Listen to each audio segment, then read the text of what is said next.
నమస్కారం, welcome to BTJ news. Jeffrey Epstein మరణ ప్రకటన ఒక రోజు ముందే తయారు చేశారా? అమెరికాలో సంచలనం సృష్టించిన సెక్స్ ట్రాఫికింగ్ కేసులో ప్రధాన నిందితుడైన జెఫ్రీ ఎప్స్టైన్ 2019 ఆగస్టు 10న మ్యాన్హట్టన్ రైలులో అతడు అనుమానాస్పదంగా మరణించాడని అధికారులు ప్రకటించారు. అయితే తాజాగా అమెరికా న్యాయశాఖ విడుదల చేసిన ఫైళ్లలో ఆశ్చర్యకర విషయం వెలుగులోనికి వచ్చింది. ఎప్స్టైన్ మరణాన్ని ప్రకటించే ఒక డ్రాఫ్ట్ స్టేట్మెంట్ ఆగస్టు 9, 2019 తేదీతో ఉంది. అంటే అతడు అధికారికంగా మరణించినట్లు గుర్తించబడిన ఒక రోజు ముందే ఈ ప్రకటన తయారు చేయబడిందని అనుమానాలు వ్యక్తమవుతున్నాయి.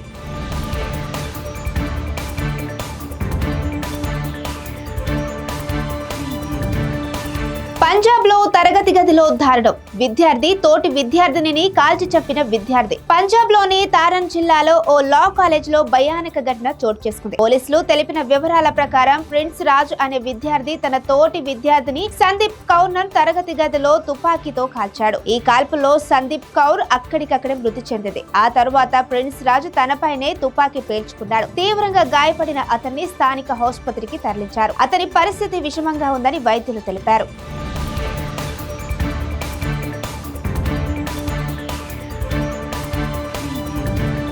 మచిలీపట్నం పోర్టు రూపురేఖలు మారబోతున్నాయి. ఎంపీ బాలశౌరి. మచిలీపట్నంలో నౌక నిర్మాణం మరమ్మతుల కోసం ఆంధ్రప్రదేశ్ మారిటైమ్ బోర్డుకు రాష్ట్ర ప్రభుత్వం అనుమతి ఇచ్చింది. ఈ అనుమతితో మచిలీపట్నం పోర్టు రూపురేఖలు పూర్తిగా మారిపోతున్నాయని కృష్ణా జిల్లా ఎంపీ బాలశౌరి తెలిపారు. షిప్ బిల్డింగ్, రిపేర్ సదుపాయాల ఏర్పాటు కోసం జాతీయ, అంతర్జాతీయ సంస్థలతో సంప్రదింపులు జరుగుతున్నాయని ఎంపీ వివరించారు. ఇన్నాళ్లుగా బందరు వాసులు కలలు కన్న ఈ అభివృద్ధి ఇప్పుడు నిజమవుతుందని, దీనికి అనుమతులు మంజూరు చేసిన ముఖ్యమంత్రి చంద్రబాబు నాయుడు, ఉప ముఖ్యమంత్రి పవన్ కళ్యాణ్ కు కృతజ్ఞతలు తెలిపారు.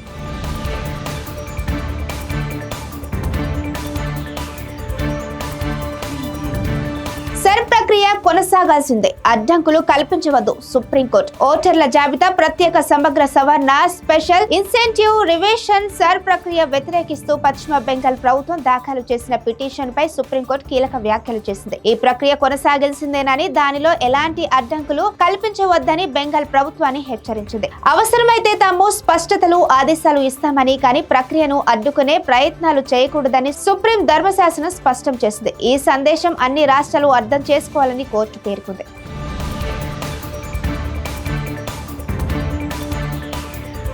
సుప్రీంకోర్టు గట్టి హెచ్చరిక. డిజిటల్ మోసాల ద్వారా 54,000 కోట్లు కొల్లగొట్టారు. ఇది భారీ దోపిడీ. దేశవ్యాప్తంగా డిజిటల్ అరెస్టులు, మోసాలు, ఇతర డిజిటల్ ఫ్రాడ్లు పెరుగుతున్న నేపథ్యంలో సుప్రీంకోర్టు తీవ్ర ఆందోళన వ్యక్తం చేసింది. సైబర్ నేరగాళ్లు 54,000 కోట్లకు పైగా కొల్లగొట్టారని, ఇది పూర్తిగా రాబరీ లేదా దోపిడీ అని వర్ణించింది. ఈ మొత్తం చాలా చిన్న రాష్ట్రాల బడ్జెట్ల కంటే ఎక్కువగా ఉందని, ఇలాంటి మోసాలు బ్యాంకులు అధికారుల నిర్లక్ష్యం లేదా కుట్ర వల్లే సాధ్యమవుతున్నాయని కోర్టు తీవ్ర వ్యాఖ్యలు చేసింది.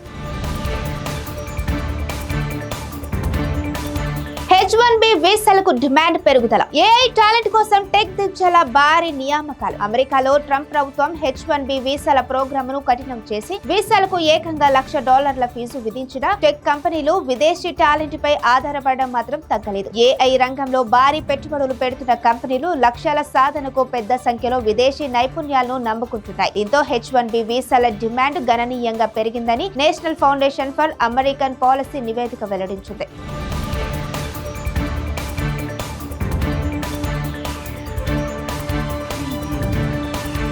T20 వరల్డ్ కప్ భారత్ తో ఓటమి తర్వాత అమెరికా జట్టుకు ట్రంప్ శుభాకాంక్షల మెసేజ్. అమెరికా అధ్యక్షుడు డొనాల్డ్ ట్రంప్ T20 ప్రపంచ కప్ లో పోటీ పడుతున్న తమ దేశ క్రికెట్ జట్టుకు మద్దతుగా సందేశం పంపారు. భారత్ తో తొలి మ్యాచ్ లో ఓడిపోయిన తర్వాత ఈ మెసేజ్ రావడం గమనార్హం. ట్రంప్ తన ట్రూత్ సోషల్ లో పోస్ట్ చేసిన మెసేజ్ లో, భారతదేశంలో క్రికెట్ వరల్డ్ కప్ జరుగుతోందని నాకు ఇప్పుడే తెలిసింది.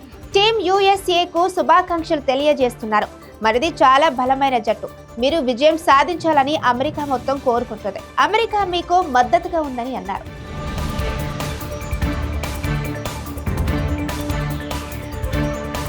తెలంగాణ మున్సిపల్ ఎన్నికల ప్రచారం ముగిసింది. ఫిబ్రవరి 11న పోలింగ్. తెలంగాణలో మున్సిపల్ ఎన్నికల ప్రచారానికి తెరపడింది. ఫిబ్రవరి 9, 2026తో ప్రచార గడువు ముగియడంతో రాష్ట్ర వ్యాప్తంగా మైకులు మూగబోతున్నాయి. ఇక మౌనవేళ ప్రారంభమవుతుంది. ఈ నెల 11న రాష్ట్రంలోని 116 మున్సిపాలిటీలు, 7 మున్సిపల్ కార్పొరేషన్లకు పోలింగ్ జరగనుంది. ఓట్ల లెక్కింపు ఫిబ్రవరి 13న ఉంటుంది. ఎన్నికల సంఘం తెలిపిన వివరాల ప్రకారం మొత్తం 12,930 మంది అభ్యర్థులు బరిలో నిలిచారు. దాదాపు 52.5 /0 లక్షల మంది ఓటర్లు తమ ఓటు హక్కును వినియోగించుకోనున్నారు. ఈ ఎన్నికల కోసం 8,203 పోలింగ్ కేంద్రాలను అధికారులు సిద్ధం చేశారు. పోలింగ్ ఉదయం 7 గంటల నుంచి సాయంత్రం 5 గంటల వరకు జరుగుతుంది.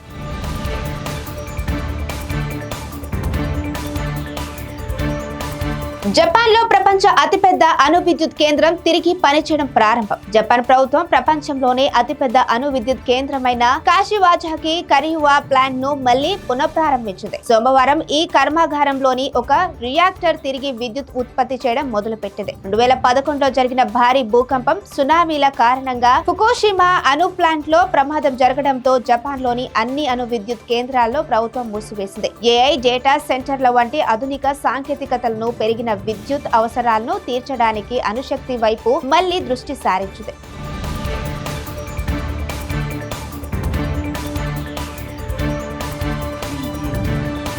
Headlines ఇంతటితో సమాప్తం. Stay tuned to BTC for exclusive updates from UK and around the world. This is Sushmita signing off.